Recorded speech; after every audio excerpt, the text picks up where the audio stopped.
को मेरठ आ सकते हैं सीएम योगी।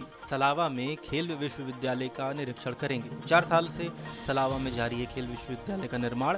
नई टाउनशिप के शिलान्यास की भी है संभावना। किसानों से सीधे जमीन खरीदकर बनाई जा रही है टाउनशिप।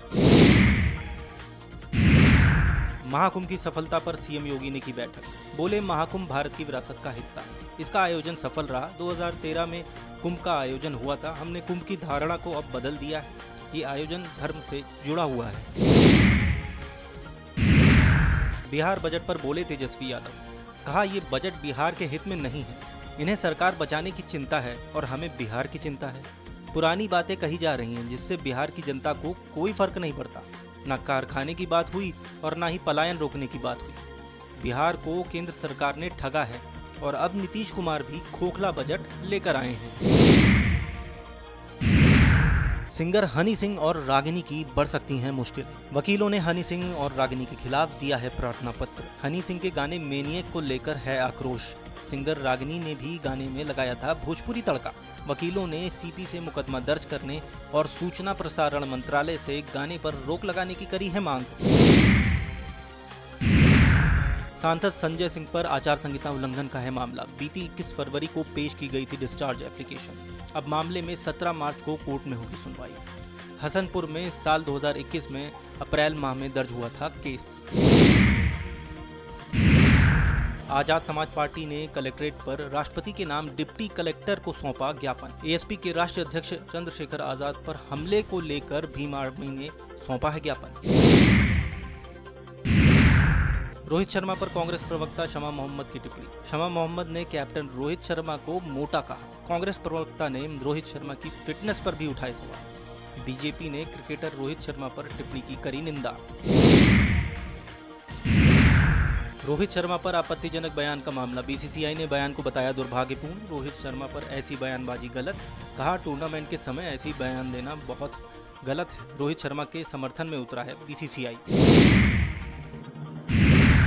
उत्तराखंड कैबिनेट में 17 प्रस्तावों पर लगी मुहर। भारतीय नागरिक संहिता की नियमावली में किया गया है संशोधन। उत्तराखंड के आंदोलन का इतिहास कक्षा 6 से 8 में पढ़ाया जाएगा। स्वरोजगार योजना में 1.5 लाख रुपए तक की मिलेगी सब्सिडी। अब भारत सरकार द्वारा लागू यूपीएस पर मंत्रिमंडल ने किया है अनुमोदन। निवेदक विभाग में 213 से बढ़ाकर 240 पद किए गए। ट्राउट प्रोत्साहन योजना पर मंत्रिमंडल ने दी सहमति। 200 करोड़ की योजना में मत्स्य पालकों की करी जाएगी मदद।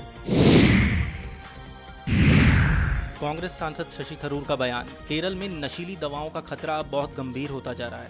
ये एक ऐसा मुद्दा है जिसे मैंने संसद में भी उठाया, मगर मुझे अधिकारियों से संतोषजनक जवाब नहीं मिला। हमें केरल में नशीली दवाओं के खिलाफ जंग छेड़ने की जरूरत है। हमें एक बहुत ही गंभीर जागरूकता अभियान चलाने की भी जरूरत है। शिवसेना नेता आदित्य ठाकरे का बयान। बोले, भारत में पिछले 10 सालों से भाजपा की सरकार है, लेकिन फिर भी देश में बांग्लादेशी घुस रहे हैं। तो अब क्या भाजपा काम नहीं कर रही?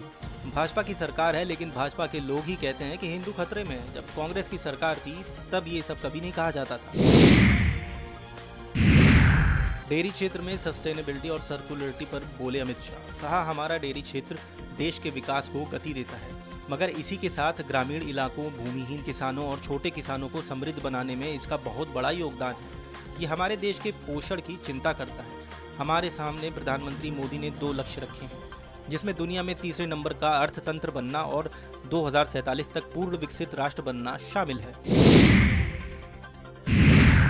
आप विधायक गोपाल राय ने भाजपा पर लगाया आरोप। बोले, ये बहुत ही निंदनीय कार्य था कि विधानसभा के पहले सत्र की शुरुआत में ही भाजपा के दबाव में विधानसभा अध्यक्ष ने तानाशाहीपूर्ण कार्रवाई की। आज आखिरी दिन है और सदन में हमारे सभी विधायक जा रहे हैं। हम सदन की चर्चा में हिस्सा लेंगे और अपना पक्ष रखेंगे। हिमाचल प्रदेश कांग्रेस प्रभारी रजनी पाटिल का बयान। भारतीय क्रिकेट टीम के कप्तान रोहित शर्मा पर शमा मोहम्मद की टिप्पणी पर बोली रजनी पाटिल। कहा, हम इस तरह की किसी की भी बॉडी शेमिंग का समर्थन नहीं करते हैं। देश के किसी भी खिलाड़ी के लिए इस तरह बोलना ठीक नहीं। इस पर पार्टी उनसे जवाब जरूर मांगेगी। भाजपा नेता शहजाद पूनावाला का कांग्रेस पर करारा हमला। बोले, राहुल गांधी और सोनिया गांधी से प्रेरणा लेते हुए कांग्रेस पार्टी ने भारतीय क्रिकेट टीम पर भी सवाल खड़े किए। ये बयान संयोग नहीं, सोचा समझा प्रयोग है। केंद्रीय मंत्री गजेंद्र शेखावत का बयान। सीएजी रिपोर्ट पर बोले, हमने बार बार कहा था कि ईमानदारी का मुखौटा पहनकर जो सरकार सत्ता में आई थी उसने दिल्ली को एक भ्रष्टाचार की प्रयोगशाला में परिवर्तित कर दिया है। अभी भी शुरुआत है, आगे आगे देखिए होता है क्या। बसपा सुप्रीमो मायावती पर बोले केशव प्रसाद मौर्य, कहा बसपा की समस्या भाजपा की और सरकार की समस्या नहीं है। भाजपा अपने संगठन को मजबूत बनाने की दृष्टि से और उत्तर प्रदेश की जनता की भलाई की दृष्टि से काम कर रही है। बसपा का क्या हो रहा है और क्या नहीं, इससे भाजपा का कोई लेना देना नहीं। कप्तान रोहित शर्मा पर अपने ट्वीट पर कांग्रेस नेता ने कहा, मैंने किसी का अपमान करने के लिए ट्वीट नहीं किया था। उस ट्वीट में मैंने कहा था कि एक खिलाड़ी होने के नाते उनका वजन ज्यादा है। ये बॉडी शेमिंग तो नहीं है। मैंने कहा कि वे एक अप्रभावी कप्तान हैं क्योंकि मैंने उनकी तुलना पहले के कप्तानों से की थी। प्रेस कॉन्फ्रेंस में बोली दिल्ली की सीएम रेखा गुप्ता, कहा हम विकसित दिल्ली के बजट को 24 मार्च से 26 मार्च के बीच पेश करने की तैयारी कर रहे हैं। हम जनता की सारी आकांक्षाओं की पूर्ति के लिए प्रयास कर रहे हैं। हम सभी वर्गों की उन्नति, कल्याण और सर्वांगीण विकास के लिए कृत्य संकल्पित हैं। लोकसभा अध्यक्ष ओम बिरला अपने 2 दिवसीय दौरे पर वृंदावन पहुंचे। कहा, मैं इस धरती को प्रणाम करता हूं। यहाँ पर जो आध्यात्मिक ऊर्जा है उसमें हम देश का कल्याण करें, भारत को विकसित बनाएं और सबको विश्व बंधुत्व की भावना के साथ लेकर चलें। सीतापुर सांसद राकेश राठौर से कारागार में परिवार के सदस्यों ने की मुलाकात। बेटे समेत 3 सदस्यों ने करीब 1 घंटे तक की वार्ता। आज वॉइस सैंपलिंग के लिए लाया जा सकता है लखनऊ। मायावती के फैसलों पर आकाश आनंद की प्रतिक्रिया, बोले मैं परम पूज्य मायावती जी का कैडर हूँ। मैंने कभी न भूलने वाला सबक सीखा है। ये मेरे लिए विचार नहीं बल्कि जीवन का उद्देश्य है। बहन जी का फैसला मेरे लिए पत्थर की लकीर है।